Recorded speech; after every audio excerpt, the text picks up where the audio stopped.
Superman issue 10 sees the evil Superwoman continue to try and kill Jon as he tries to escape the crime syndicate's base. Lois meanwhile says the things Jon is telling her and Clark are not okay, since each detail is more horrifying than the last. But Jon tells them to listen, since during his struggle with Superwoman, Jor-El, now much older, arrives, blasting her with his giant cannon. Hitting her again with the energy cannon, Jor-El manages to teleport them away as Superwoman shouts in frustration. Back on the ship, Jor-El admits Jon to quarantine, getting the ship to scan him thanks to their emergency interdimensional travel. As he is scanned, Jon thanks his grandfather for saving him, telling him that he is going to try and contact his mother, but Jor demands to know where he went, since when their ship went through the wormhole, Jon disappeared, and the scientist thinks the boy ran away from him, since that's what they were talking about at the time. Jon says that he didn't, and he only wanted to go home, so he doesn't understand why Jor would think he would run away. Jor reveals that it has been years since that moment, and he's gone to great lengths and depths to find the boy. As Jor gives Jon some fresh clothes, the boy wants to know how many years it's been and how long he's been searching for. Jor says that he couldn't go home without the boy and tells Jon about the black hole actually being a time flux generator within the dimensional tear that had been created when the source wall exploded. Jor says that he had no idea how far back or where in space and time the tear threw Jon, but he never gave up. Jor reveals that Jon being thrown back in time and him staying there caused him to grow and change, and therefore when he came back to his time, he caught up with himself. He says that the boy has been only gone for 22 Earth days, but to him it's been almost 7 years now. As Jon says he needs to get home, the ship is attacked by other ships. A hole is ripped in the hull as Rogol Zar, General Zod and Jax-Ur arrive to fight Jor-El. The scientist however uses his time rod, blasting Jon with it and teleporting him back to Earth. Jon gets his bearings, finding himself in Wisconsin, and he is indeed only been gone for 22 days. In the present, Clark wants to know more about the thing that attacked the ship and gets Jon to describe it, but he's still unsure if it is Rogol Zar or not, since it all happened so fast. Clark knows his son has been through a lot, but hopes he is ready to suit up and get back out into space with him. Jon is more than ready, so as Clark suits up, Lois promises to deal with Leviathan while he deals with his father. Clark can't believe that they have missed so much with their son, but Lois says that they will have to make it up for lost time when Jon gets back. Lois tells her son that she is really proud of him for getting back to Earth, and while she isn't taking what's happening so well, she knows her son is still just her son. As they all discuss how to get back into deep space, Jon's suit begins to glow, emitting a giant beam of light. Clark grabs his son as they are pulled into a wormhole and far away from Earth. Jon didn't know the suit could do this and doesn't know where they are headed, and soon they learn as the suit pulls them back towards Jor-El's ship, which is currently caught in between a war between the Thanagarians and another alien race. Superman issue 10 continued to tell the misadventures of Jon Kent in space and time and explain how the boy exactly aged 7 years in the blink of an eye. The book also actually begins kind of connecting up to continuity as well, which kind of surprised me since this book has been all about just ignoring it up until now. They reference things like the source wall being destroyed and Leviathan, so it gives you an idea of where it takes place within the DC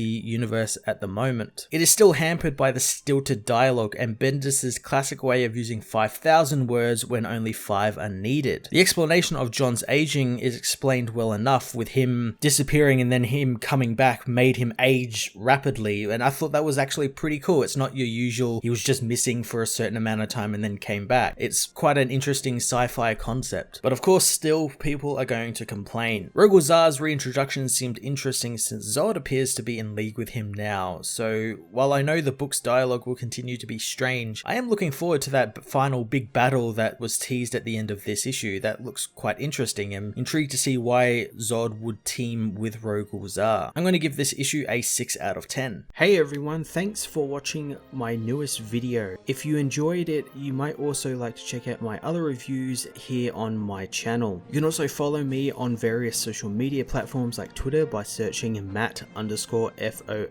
or even join the Comic Multiverse Discord server and chat with other comic book fans, including myself and Joel from Cape Joel. Want cheap comics and trades? Head over to the Book Depository with the link in the description to get the cheapest trades and comics around, along with free shipping anywhere in the world. Until next time, this has been Matt of the Fortress of Solitude. Thank you so much for watching.